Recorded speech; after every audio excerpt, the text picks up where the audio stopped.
ये विद्रोह देखने को मिला था। और विद्रोहकारी कौन थे, यानी कि विद्रोह किया किसने था? तो सन्यासी शंकराचार्य के अनुयायियों ने ये विद्रोह किया था। तो शंकराचार्य जी के अनुयायियों ने ये विद्रोह किया था और आंदोलन का कारण क्या था? तो हिंदू, नागा, गिरी के सशस्त्र सन्यासियों का तीर्थ यात्रा पर प्रतिबंध लगाना इसका कारण था। और परिणाम क्या हुआ था? परिणाम यह हुआ था कि अंग्रेजों ने इस विद्रोह को दबा दिया था। तो 18वीं सदी के अंतिम वर्षों 1763 से लेकर 1800 ईस्वी में अंग्रेजी शासन के विरुद्ध तत्कालीन भारत के कुछ भागों में सन्यासियों ने उग्र आंदोलन किए थे, जिसे इतिहास में सन्यासी विद्रोह कहा जाता है। और यह आंदोलन अधिकांशतः उस समय ब्रिटिश भारत के बंगाल और बिहार के प्रांत में हुए थे। और बंकिम चंद्र चटर्जी द्वारा 1882 में जो उनके द्वारा रचित एक उपन्यास था जिसका नाम था आनंद मठ। कई बार एग्जाम में पूछा गया है कि आनंद मठ उपन्यास की रचना किसने की है? तो बंकिम चंद्र चटर्जी ने की है। तो बंकिम चंद्र चटर्जी के उपन्यास आनंद मठ में सन्यासी विद्रोह का उल्लेख किया गया है। इंपॉर्टेंट है, एग्जाम में पूछा भी गया है कि आनंद मठ उपन्यास में किस विद्रोह का उल्लेख किया गया है? सन्यासी विद्रोह का उल्लेख किया गया है। और सन्यासी विद्रोह का प्रमुख कारण क्या था? हिंदू, नागा और गिरी के जो सन्यासियों का तीर्थ यात्रा पर प्रतिबंध लगाया गया था, ये इसका प्रमुख कारण था। और इन सन्यासियों में अधिकतर आदि शंकराचार्य के अनुयायी थे। तो सन्यासी विद्रोह को खत्म करने के लिए बंगाल के गवर्नर जनरल वारेन हेस्टिंग ने कई कठोर कदम उठाए थे और अंग्रेजों द्वारा 1820 ईस्वी तक सन्यासी विद्रोह का दमन कर दिया गया था। तो यहाँ से आपको 3 चीजें याद रखनी है। पहली तो ये कि किस क्षेत्र में हुई थी, तो बंगाल और बिहार के क्षेत्र में हुई थी। और दूसरी ये कि विद्रोहकारी कौन थे, तो सन्यासी शंकराचार्य जी के अनुयायी थे। और तीसरी बात ये कि किस उपन्यास में सन्यासी विद्रोह का उल्लेख है, तो आनंद मठ उपन्यास में इसका उल्लेख है, जिसकी रचना बंकिम चंद्र चटर्जी ने की थी। तो सन्यासी विद्रोह से आपको ये 3 चीजें पता होनी चाहिए। तो सन्यासी विद्रोह के बाद अगला विद्रोह है पहाड़िया विद्रोह, जो कि 1779 ईस्वी में हुआ था। तो अंग्रेजी हुकूमत के खिलाफ भारत की आज़ादी के आंदोलन में तिलका मांझी को आदि विद्रोही का दर्जा प्राप्त है। तो तिलका मांझी ने ही पहाड़िया विद्रोह का नेतृत्व किया था और तिलका मांझी को आदि विद्रोही का दर्जा प्राप्त है। इन्होंने ईस्ट इंडिया कंपनी के बिहार, बंगाल और उड़ीसा में राजस्व वसूली और जमीन पर पहाड़िया आदिवासियों के आंदोलन को नेतृत्व प्रदान किया था। किसने? तिलका मांझी ने। और तिलका मांझी ने 1780 से 85 के मध्य ब्रिटिश हुकूमत के ऊपर लगातार हमले किए थे और इसके लिए इन्होंने आदिवासियों और अन्य लोगों को एकजुट करना शुरू किया। और शाल के पेड़ की छाल में गांठ बांधकर गांव-गांव आदिवासियों को एकजुट होने का निमंत्रण भेजा गया। किसके द्वारा? तिलका मांझी के द्वारा। और तिलका मांझी ने भागलपुर के प्रथम कलेक्टर ऑगस्टस क्लीवलैंड को 1784 ईस्वी में तीर एवं धनुष से जख्मी कर दिया था, जिससे क्लीवलैंड की मृत्यु हो गई थी। और इसी कारण इन्हें गिरफ्तार कर लिया गया, तिलका मांझी को। और 1785 ईस्वी में भागलपुर के बीच चौराहे पर बरगद के पेड़ पर लटकाकर इनको फांसी दे दी गई। किनको? तिलका मांझी को। तो पहाड़िया विद्रोह कहाँ पर हुआ था? तो बिहार, बंगाल और उड़ीसा वाले क्षेत्र में हुआ था। और इसका नेतृत्व किसने किया था? जो सबसे ज्यादा इंपॉर्टेंट है, तिलका मांझी ने पहाड़िया विद्रोह का नेतृत्व किया था। तो पहाड़िया विद्रोह के बाद है चुआर विद्रोह, जो कि 1769 ईस्वी से लेकर 1805 ईस्वी तक चला था। तो अंग्रेज अधिकारी जंगल महाल के भूमिजों को चुआर कहते थे, इसीलिए इनके विद्रोहों को चुआर विद्रोह कहा गया। और चुआर जंगल साफ कर खेती करते, पशु पक्षियों का शिकार करते और जंगल में पैदा होने वाली वस्तुओं को बेचकर गुजारा करते थे। और यह विद्रोह मुख्यतः बंगाल के बांकुड़ा क्षेत्र से शुरू हुआ था और इनमें से अधिकांश स्थानीय जमींदारों के यहाँ पाइक यानी कि सिपाही का काम करते थे और वेतन के बदले उन्हें जमीन दी जाती थी, जो कि पाइकन जमीन कहलाती थी। तो जो अधिकांश चुआर थे ये पाइक यानी कि सिपाही का काम करते थे, जिसके बदले में उन्हें जमीन दी जाती थी और उस जमीन को पाइकन जमीन कहा जाता था। तो अंग्रेज शासकों ने कब्जा जमाते ही चुआरों की पुश्तैनी जमीनें छीन छीन कर नए जमींदारों के हाथ बेचना शुरू कर दिया और इन जमींदारों के साथ मिलकर नई प्रजा बसाना शुरू कर दिया और साथ ही पाइकों को हटाकर बाहर से ला लाकर पुलिस को उनकी जगह पर नियुक्त कर दिया। तो पहले सिपाही कौन थे? तो ये चुआर थे। तो अब इनको हटाकर बाहर से पुलिस को उनकी जगह पर नियुक्त कर दिया। तो इससे क्या हुआ कि हजारों पाइक जमीन, घर द्वार और जीविका का साधन सब कुछ खोकर दर दर की ठोकरें खाने लगे और इन पाइकों यानी कि सिपाहियों और किसानों की सम्मिलित शक्ति ने विद्रोह की वह आग लगा दी जिसे बुझाना अंग्रेज शासकों के लिए बड़ा कठिन हो गया था। और चुआर विद्रोह के मुख्य नेता कौन थे? तो नेता थे दुर्जन सिंह और करणगढ़ की रानी शिरोमणि, इनका नाम याद रखिएगा। तो इस विद्रोह का प्रमुख नारा था कि अपना गांव अपना राज, दूर भगाओ विदेशी राज। ये चुआर विद्रोहियों का नारा था कि अपना गांव अपना राज, दूर भगाओ विदेशी राज। तो जब इन्होंने विद्रोह कर दिया तो अंग्रेजी अधिकारी लेगुडियार, कैप्टन फोर्ब्स और मेजर क्रॉफ्ट को इस विद्रोह के दमन हेतु भेजा गया था और लगभग 30 वर्ष से अधिक समय तक इस अशांत क्षेत्र में शांति बहाल करने हेतु अंग्रेजों ने इस क्षेत्र के लोगों को कुछ सुविधाएं देने का निर्णय लिया और 1805 ईस्वी में जंगल महल जिला के निर्माण के बाद इस क्षेत्र में पुनः शांति व्यवस्था बहाल हुई थी। कब? 1805 ईस्वी में। तो चुआर विद्रोह से आपको क्या याद रखना है कि ये बंगाल के क्षेत्र में शुरू हुआ था और इन्हें पाइक भी कहा जाता था। पाइक यानी कि सिपाही। और इस विद्रोह का नेतृत्व किसने किया था?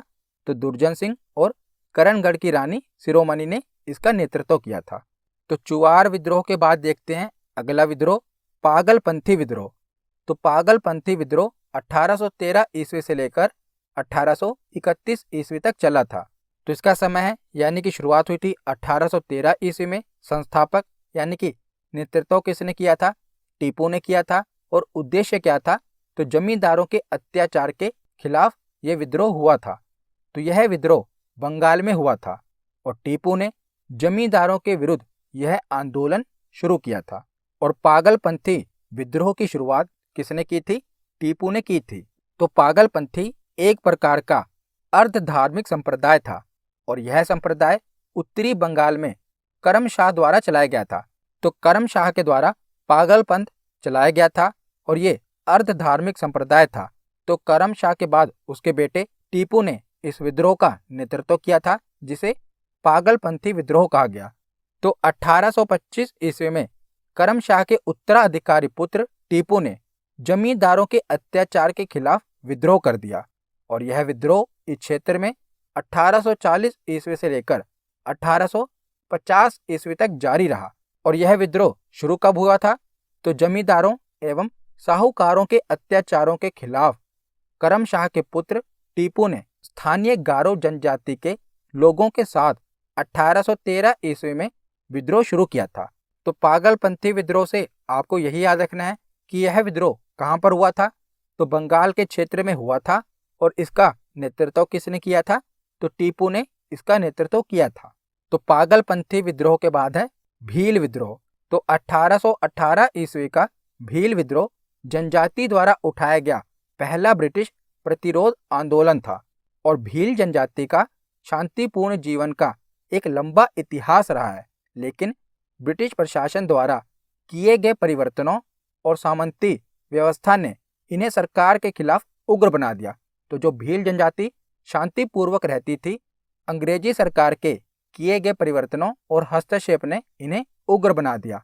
तो वर्ष 1818 ईस्वी में सभी भील आदिवासी राज्यों ने एक संधि पर हस्ताक्षर करने के लिए ब्रिटिश प्रशासन से हाथ मिलाया और अब संधि के बाद अंग्रेज असली मालिक बन गए थे, क्योंकि अब उन्हें राज्य के बाहरी और आंतरिक दोनों मामलों में हस्तक्षेप और नीति निर्माण का अधिकार सौंप दिया गया था। और इसके अलावा भीलों को जंगल में प्रचुर मात्रा में उत्पादित विभिन्न उत्पादों के उपभोग और उपयोग के अधिकारों से वंचित कर दिया गया था और इससे जनजाति की अंग्रेजों के खिलाफ नाराजगी काफ़ी बढ़ गई थी और उन्हें विभिन्न बुनियादी सुविधाओं से भी वंचित किया जा रहा था। तो ब्रिटिश सरकार ने असंतोष को दबाने के लिए और विद्रोह को कुचलने के लिए एक सेना भेजी और घने जंगल में लगातार बढ़ती कठिनाइयों के कारण विद्रोह को पूरी तरह से कुचलने के लिए सेना जंगल में गहराई तक जाने में सक्षम नहीं थी, क्योंकि जो आदिवासी थे ये तो जंगल के कोने कोने से वाकिफ थे, परंतु जो अंग्रेजी सेना थी ये घने जंगल में भीतर तक तो जाने के लिए सक्षम नहीं थी। तो अंत में क्या होता है कि एक ब्रिटिश प्रतिनिधि कर्नल वाल्टर ने आदिवासियों के साथ शांति समझौता किया और मूल निवासियों को उनके विभिन्न करों और उनके वन अधिकारों के अधिकारों में रियायत दी गई, यानी कि छूट दी गई। पर भले ही अंग्रेज विद्रोह को दबाने का दावा कर सकते थे, फिर भी भीलों के निवास वाले क्षेत्रों में वे कभी स्थायी शांति हासिल करने में सक्षम नहीं थे। तो अंग्रेजों का ये दावा तो था कि उन्होंने शांति बहाल कर दी है, पर कभी भी भील के निवास वाले क्षेत्रों में वे स्थायी शांति हासिल करने में सक्षम नहीं थे। तो उसके बाद आगे है फेराजी विद्रोह, जो कि 1820 ईस्वी से लेकर 1858 ईस्वी तक चला था। तो फेराजी विद्रोह की शुरुआत हुई थी 1820 ईस्वी में। इसके प्रमुख नेता कौन थे? तो दादू मीर इसके प्रमुख नेता थे। और फेराजी लोग किन्हें कहा जाता था? तो फेराजी लोग शरीयतुल्लाह द्वारा चलाए गए संप्रदाय के अनुयायी थे। तो शरीयतुल्लाह के द्वारा एक संप्रदाय चलाया गया था जिसे फेराजी कहा जाता था, और इन्हीं के द्वारा जो विद्रोह किया गया उसे फेराजी विद्रोह कहा गया। तो यह आंदोलन भी बंगाल में हुआ था और इसके नेता कौन थे? तो दादू मीर इसके नेता थे। तो फेराजी लोग शरीयतुल्लाह द्वारा चलाए गए संप्रदाय के अनुयायी थे और मोहम्मद मोहसिन, जिसे दादू मीर कहा जाता है, तो दादू मीर ने जमींदारों की जबरदस्ती वसूली का प्रतिरोध करने के लिए किसानों को इकट्ठा किया, संगठित किया, और यह अंग्रेजों एवं जमींदारों के विरुद्ध किसान आंदोलन था। तो दादू मीर ने यह नारा दिया कि समस्त भूमि का मालिक खुदा है, और यह विद्रोह 1838 ईस्वी से लेकर 1857 ईस्वी तक चलता रहा और कालांतर में इस संप्रदाय के अनेक समर्थक वहाबी आंदोलन में सम्मिलित हो गए। तो फेराजी विद्रोह किस क्षेत्र में देखने को मिलता है? बंगाल में। और इसका नेतृत्व किसने किया था? तो दादू मीर ने इसका नेतृत्व किया था। तो फेराजी विद्रोह के बाद है कोल विद्रोह, जो कि 1831 से लेकर 1832 ईस्वी तक चला था। तो कोल भारत में छोटा नागपुर, जो कि झारखंड में है, इस क्षेत्र के निवासी थे कोल, और अंग्रेजों के आगमन से पहले वे अपने पारंपरिक प्रमुखों के अधीन पूर्ण आज़ादी का आनंद लेते थे। लेकिन अंग्रेजों के सत्ता में आने के बाद यह प्रथा उलट गई और अंग्रेजी सरकार ने गैर आदिवासी साहूकारों, जमींदारों और व्यापारियों की अवधारणा भी पेश की, और इस वजह से कोल अपनी पारंपरिक जमीन बाहरी लोगों या साहूकारों के हाथों बेचने या ब्याज के रूप में देने को मजबूर हो गए और उन्हें बड़ी मात्रा में कर भी चुकाना पड़ा। तो ब्रिटिश न्यायिक नीतियों ने उनके संकट को और बढ़ा दिया और इस सबके चलते कोलों ने 1831-32 में अंग्रेजी सरकार और बाहरी लोगों के खिलाफ विद्रोह कर दिया। और इस विद्रोह का एक प्रमुख नेता था, क्या नाम था? बुद्धू भगत। Very very important. तो कोल विद्रोह का प्रमुख नेता कौन था? बुद्धू भगत। तो इन्होंने विद्रोह कर दिया और कई गैर आदिवासियों को मार डाला और उनके घरों को भी जला दिया। तो इनका सशस्त्र विद्रोह 2 साल तक चला, जिसके बाद अंग्रेजों ने इसे बेरहमी से दबा दिया। तो उसके बाद अगला विद्रोह है खासी विद्रोह, जो कि 1830 ईस्वी से लेकर 1833 ईस्वी तक चला। तो खासी विद्रोह 1830 से 33 के बीच उत्तर पूर्वी पहाड़ी पर हुआ और खासी विद्रोह खास करके असम वाले क्षेत्र में देखने को मिला। तो इस विद्रोह का प्रमुख कारण ब्रिटिशों द्वारा वहां की स्थानीय जनजातियों को जबरन सड़क निर्माण में लगाया जाना था, जिसके विरोध में उन्होंने यह विद्रोह कर दिया। तो इस विद्रोह का नेतृत्व किसने किया था? तो खासी विद्रोह का नेतृत्व तीरथ सिंह के द्वारा किया गया था और अंततः 1833 ईस्वी में अंग्रेजी सेना द्वारा इस विद्रोह को कुचल दिया गया और इस विद्रोह की शुरुआत कब हुई थी? तो 1830 ईस्वी में इस विद्रोह की शुरुआत हुई थी। तो खासी विद्रोह का नेतृत्व किसने किया था? तीरथ सिंह ने इस विद्रोह का नेतृत्व किया था और यह विद्रोह मुख्यतः असम वाले क्षेत्र में देखने को मिला था।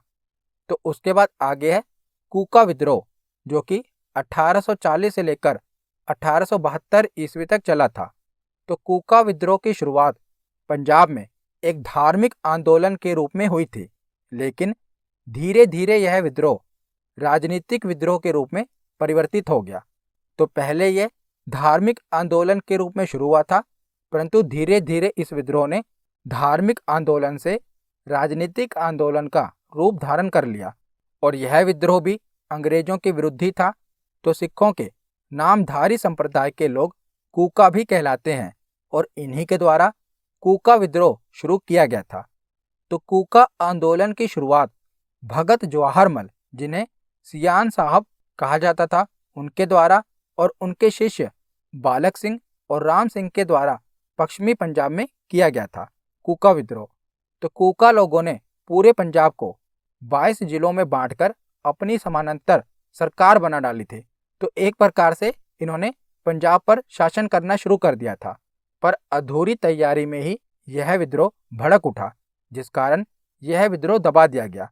तो 1882 ईस्वी में आंदोलन के एक प्रमुख नेता राम सिंह को अंग्रेजों के द्वारा रंगून भेज दिया गया, जिसके कारण क्या हुआ कि 1885 ईस्वी में उनकी मृत्यु हो गई और बिना नेता यह आंदोलन कमजोर पड़ गया और धीरे धीरे पूर्णतः खत्म हो गया। तो कूका विद्रोह की शुरुआत कहाँ पर देखने को मिली है? पंजाब वाले क्षेत्र में। और इसकी शुरुआत किसने की? तो भगत जवाहरमल, बालक सिंह और राम सिंह के द्वारा इस विद्रोह की शुरुआत की गई थी। तो कूका विद्रोह के बाद देखते हैं खोंड विद्रोह, जिसकी शुरुआत 1837 में हुई थी और 1856 ईस्वी तक खोंड विद्रोह चला था। तो उड़ीसा में 1837 से लेकर 1856 में खोंड विद्रोह हुआ था और चक्र बिसोई खोंड लोगों के नेता थे। तो खोंड विद्रोह कहाँ पर देखने को मिला था? तो मुख्यतः उड़ीसा वाले क्षेत्र में देखने को मिला था और इसके नेता कौन थे?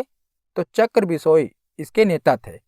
तो उनके विद्रोह का मुख्य कारण क्या था?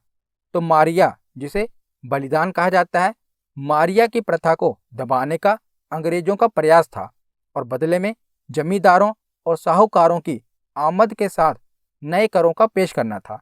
तो खोंड विद्रोह क्यों हुआ था? तो वहाँ की जो जनजाति थी उसमें बलिदान की प्रथा थी, जिसे मरिया कहा जाता है।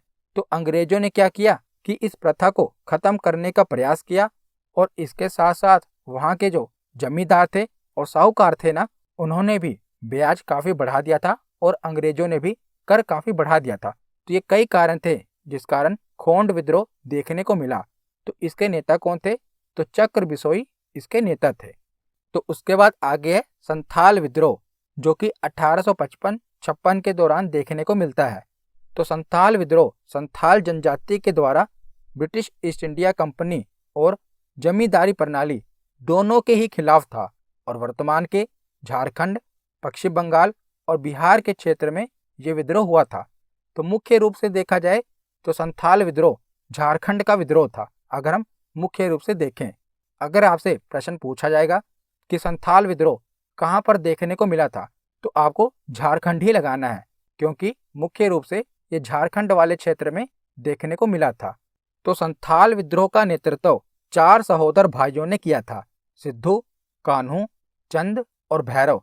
चारों नाम याद रखिएगा, जिसमें से 2 नाम काफी महत्वपूर्ण हैं, सिद्धू और कान्हू। इन्होंने संथाल विद्रोह का नेतृत्व किया था। तो संथालों ने मुख्य रूप से राजमहल और भागलपुर के बीच के क्षेत्रों पर कब्जा कर लिया, जिसे दमने कोह के नाम से जाना जाता है। और इन्होंने बाहरी लोगों के खिलाफ भी विद्रोह किया, जिसे इन्होंने दिकू कहा।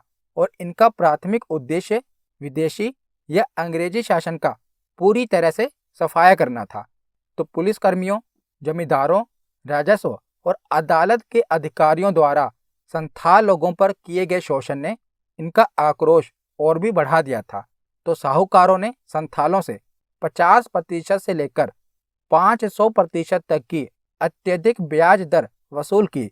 इसके अतिरिक्त अंग्रेजी सरकार ने भी गरीब संथालों के साथ न्याय करने की बजाय उनका शोषण किया, उत्पीड़न किया।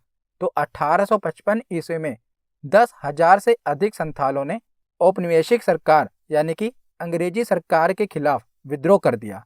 लेकिन 1856 में इन्हें अंततः अंग्रेजी सरकार ने पकड़ लिया और आंदोलन को बेरहमी से दबा दिया गया। तो संथाल विद्रोह मुख्य रूप से किस क्षेत्र में देखने को मिलता है?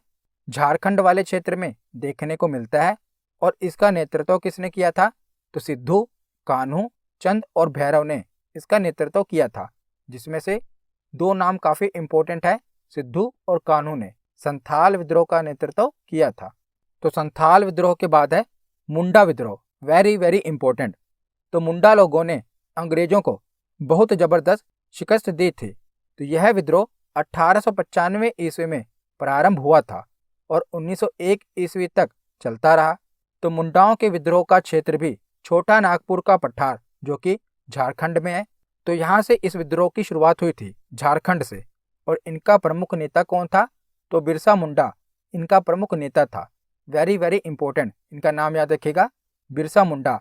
और इसे उल गुलान विद्रोह भी कहा जाता है। किसे? मुंडा विद्रोह को उल गुलान विद्रोह भी कहा जाता है। और मुंडाओं में सामूहिक खेती का प्रचलन था और इस तरह की खेती को खुंटकुटी कहा जाता है। तो जो मुंडा जनजाति थी ये सामूहिक खेती करती थी और इस तरह की खेती को क्या कहते थे? तो खुंटकुटी कहते थे। तो मुंडाओं की जमीन पर जमींदारों द्वारा कब्जा कर लिया गया, जिससे मुंडाओं में आक्रोश था और मुंडाओं द्वारा छिटपुट विद्रोह किए जाते रहे थे। किंतु मुंडाओं को संगठित करने का प्रयास किसने किया था? तो बिरसा मुंडा ने मुंडाओं को एकत्रित यानी कि संगठित करने का प्रयास किया था। तो बिरसा मुंडा का उदय एक चमत्कारी नेता के रूप में हुआ था। बिरसा मुंडा लोगों को विश्वास दिलाते थे कि ईश्वर ने मुझे अपना दूत बनाकर तुम्हारे पास भेजा है। ये बिरसा मुंडा कहते थे, मुझ में ईश्वर की दिव्य शक्तियां हैं, मैं तुम्हें इस शोषण और अन्याय से मुक्त कराऊंगा। और धीरे धीरे लोगों में यह विश्वास बढ़ता गया कि वास्तव में बिरसा मुंडा में कोई चमत्कारी शक्ति है और ये इन दिकुओं को यानी कि बाहरी लोगों को भगा सकते हैं। तो धीरे धीरे लोग बिरसा मुंडा को देखने के लिए एकत्रित होने लगे और 1899 ईस्वी में क्रिसमस के दौरान बिरसा मुंडा ने अचानक उग्र रूप धारण किया और अंग्रेजों को मार भगाने के लिए तथा जमींदारों और महाजनों के अत्याचारों से मुक्त कराने के लिए सभी मुंडाओं को एकत्रित करने लगे और इसने आह्वान किया कि अब पूरी धरती पर मुंडाओं का शासन होगा। तो बिरसा मुंडा ने कहा था कि इन दिकुओं से हमारी लड़ाई होगी और इनके रक्त से हमारी धरती लाल हो जाएगी। तो बिरसा मुंडा ने 5 जनवरी 1900 ईस्वी को विद्रोह की शुरुआत कर दी और चारों तरफ भयंकर रक्तपात होने लगा। शुरू में तो अंग्रेज महाजन और जमींदार मारे गए, किंतु बाद में अंग्रेजी सेना ने इस विद्रोह का सामना किया और अंग्रेजों ने मुंडाओं के विद्रोह का दमन कर दिया और बिरसा मुंडा पकड़े गए और इन्हें रांची के जेल में डाल दिया गया। और कुछ समय के बाद जेल में ही हैजा से इनकी मृत्यु हो गई। हालांकि इनमें बीमारी का कोई लक्षण नहीं दिखाई दिए। लोगों के अनुसार इन्हें जेल में जहर देकर मारा गया था, परंतु अंग्रेजों ने कहा था कि इनकी मौत हैजा के कारण हो गई। तो ये था मुंडा विद्रोह। तो यहाँ पर हमारा थ्योरी सेक्शन कंप्लीट होता है। अब हम प्रीवियस ईयर क्वेश्चन देखते हैं। तो पहला प्रश्न है कि निम्नलिखित में से कौन सा युग्म गलत सुमेलित है? तो आपको ये बताना है कि निम्नलिखित में से कौन सा गलत है। तो कोल विद्रोह का नेतृत्व बुद्धू भगत ने किया था, ये सही है। संथाल विद्रोह का नेतृत्व सिद्धू और कान्हू ने किया था, ये भी सही है। मुंडा विद्रोह का नेतृत्व बिरसा मुंडा ने किया था, ये भी सही है। पहाड़िया आंदोलन का नेतृत्व मुकुंद राय, ये गलत है। पहाड़िया आंदोलन का नेतृत्व तिलका मांझी ने किया था। तो ऑप्शन डी इसका सही जवाब है। अगला प्रश्न है कि भारत के इतिहास के संदर्भ में खुंडकट्टी प्रणाली या संयुक्त स्वामित्व निम्नलिखित में से किस घटना का वर्णन है? तो खुंडकट्टी प्रणाली हमने पीछे पढ़ा कि सामूहिक रूप से खेती होती थी, किसके द्वारा? मुंडा समुदाय के द्वारा। तो ऑप्शन ए इसका सही जवाब है। मुंडा विद्रोह, जिसे उल गुलान विद्रोह भी कहा जाता है, तो इसका सही जवाब है ऑप्शन ए। अगला प्रश्न है कि संथाल विद्रोह का नेतृत्व किसने किया था? तो संथाल विद्रोह का नेतृत्व किसने किया था? सिद्धू और कान्हू ने। ऑप्शन ए इसका सही जवाब है। अगला प्रश्न है कि 1875 से 1900 ईस्वी के बीच मुंडा विद्रोह का नेता कौन था?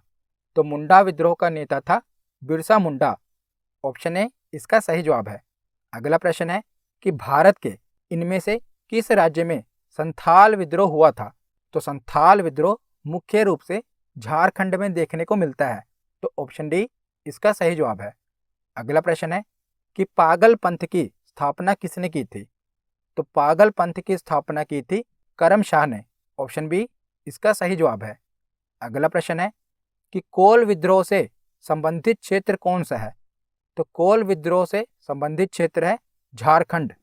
ऑप्शन ए इसका सही जवाब है। अगला प्रश्न है कि आनंद मठ में किस विद्रोह की चर्चा मिलती है? तो आनंद मठ उपन्यास में किस विद्रोह की चर्चा मिलती है? सन्यासी विद्रोह की। ऑप्शन सी इसका सही जवाब है। अगला प्रश्न है कि पागलपंथी विद्रोह का नेतृत्व किसने किया था? तो पागलपंथी विद्रोह का नेतृत्व टीपू ने किया था। ऑप्शन बी इसका सही जवाब है। तो आज का आखिरी प्रश्न है कि कूका विद्रोह